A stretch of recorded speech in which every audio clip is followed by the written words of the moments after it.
Hey guys, this is Matt King with Leiper Sport Distillery. I'm the Director of Distillery Operations here, and you're listening to Birdies Bourbon.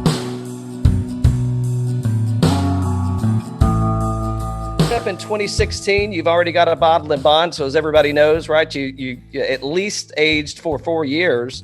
Right. So you guys put some juice down and put it on wood and let it sit for a while, hey? That's right. That's actually, we did a straight rye. It was about 3 years, 10 months. We released probably mid of last year, and we decided to go with the bottle and bond, Tennessee. We saved the Leiper Sport Distillery brand name. We did do a small source brand that we told our distributor don't sell. We kept in house. We were very honest about that. It just we were showing people in our tasting room what we wanted our whiskey to taste like down the road. And so for so long, we waited under 2 different brand names to release the Leiper Sport. So to us, this bottle and bond is a purity statement. We wanted people to know that the name on the front is who made it. It has to come from one distillery, 4 years old, 100 proof, and that's made in a single distilling season or 2016. So that's about 20 barrel blend right there. And I'll actually be along with the production team and the owner, Lee Kennedy, be dumping about 20 more barrels here in April 12th. So we're pretty excited about that. And then bourbon to come out and follow in June and July. So we're right at that 4-year, 5-year mark, and we're excited to start turning some barrels out.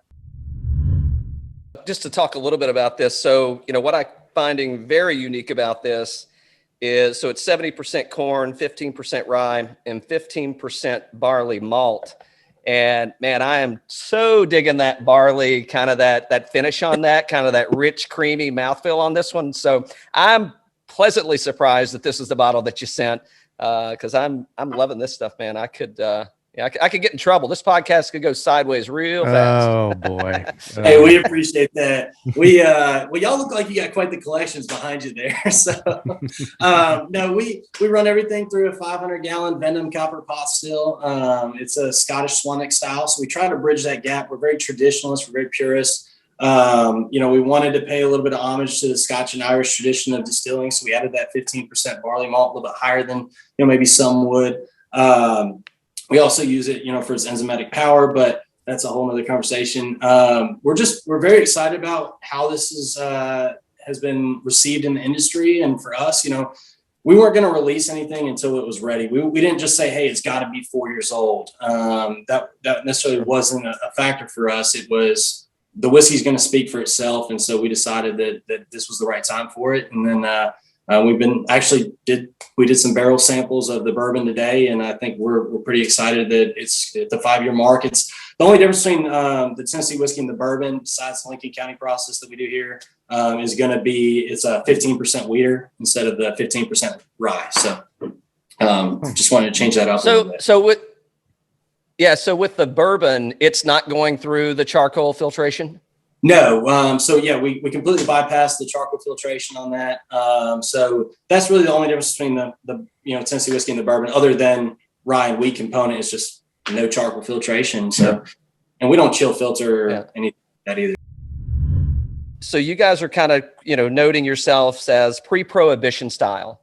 That's correct. So when you're kind of when you're making that statement, what are you saying in pre-prohibition style?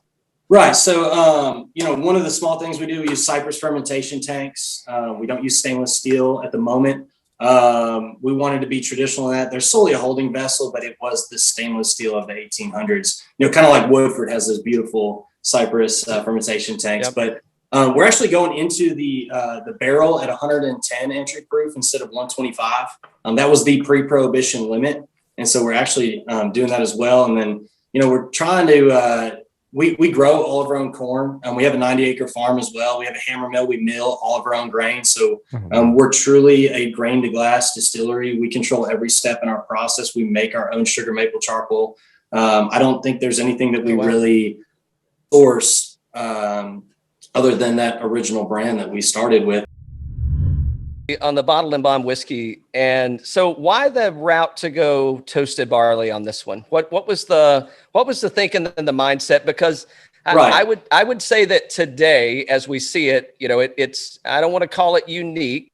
There are some other craft distilleries that are kind of going down that road, Right. But again, this was 4 to 5 years ago. So what was, if you've got that kind of intellectual property that you can share, what was the forward thinking of, hey, we're going to go with this, which is a very unique flavor profile, which is that toasted barley. Right. And is it for everybody? I'm not going to say that it is, right? It probably, if you're a true bourbon traditionalist, right, this is definitely going to taste different. Me personally, I think it's refreshing on the palate to me that, I do drink a lot of bourbon and a lot of different kinds and a lot of different labels. And, this is kind of one of those, like, just kind of punch you in the mouth, not from a heat index of, hey, this is hot, ethanol, but from that live, vibrant kind of organic, right. The nuances that it gives me, man. I'm so digging this stuff, man. It's so tasty. Yeah. So we use the Riverbend Malt House in Asheville, North Carolina. They do actually a toasted Vienna style malt for us. We use that. One way of describing that to people is if you think about bread and then you toast your bread, you kind of get a little bit of that caramelization a little bit. So we were kind of leaning towards that. I'm sure Lee's got some more private reasons as to why he made that decision that I probably shouldn't share. But, we will always like to pay this homage to Scotch and Irish tradition as well. So we wanted to, if I were to guess, and that isn't putting, words in Lee's mouth, we were trying to mimic a little bit of, not in a sense in a peated, but to add a more smoky, more kind of toasted characteristic to this whiskey to help pull back. Corn's a very forward, grain. Think about cornbread. It's full mouthfeel, kind of lingers with you, stays with you for a while. Our hope was kind of that this toasted malt would help settle that and some of that sweetness as well. Coming off a pot still, we're using, we're getting a very full-bodied whiskey. We come off at 137 proof off the still instead of 160 by law. So coming off a lower exit proof kind of gives us this flavor profile that we like.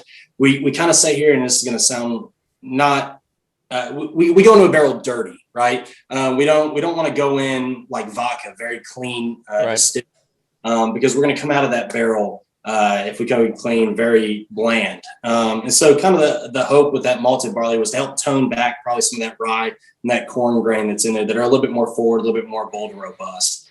So that's why we did that along with just kind of tying to that tradition of Scotch and Irish heritage. So very cool. Nice. Yeah, I'm kind of getting like almost like some shredded wheat on the nose on this thing. The cereal with the little frosting on it, on the nose. Know exactly what you're talking about. Yeah. And then like this thing on the palate and the finish.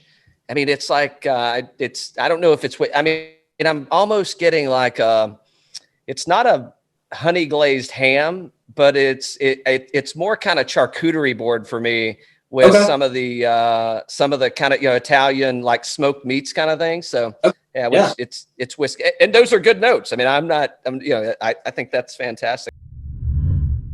Like this year we started playing around with the we did some char 4 barrels with a medium toast, and then we decided maybe coming off the pot still, let's tone it back to a char 3 with a heavy toast. So we've played around with some different things this year. So R&D in our industry is 4 years, so we got some time to figure that out. But we've also, it's easy for us to on a drop of a hat to do an experimental line. We were actually, like we were saying right before we started recording, I was in the back pulling barrel samples. We put some 100% malted corn into a Madeira sherry cask, and this stuff is it's going to need a lot more time. Yes, sir. Yes, please. Yes, please. Yeah, absolutely. It was weird though. It came out like this very soft. It had like almost like a yellow hue to it. I mean, it needs a lot of time. We did a triple wheat in some Cabernet barrels, some rum cask finish.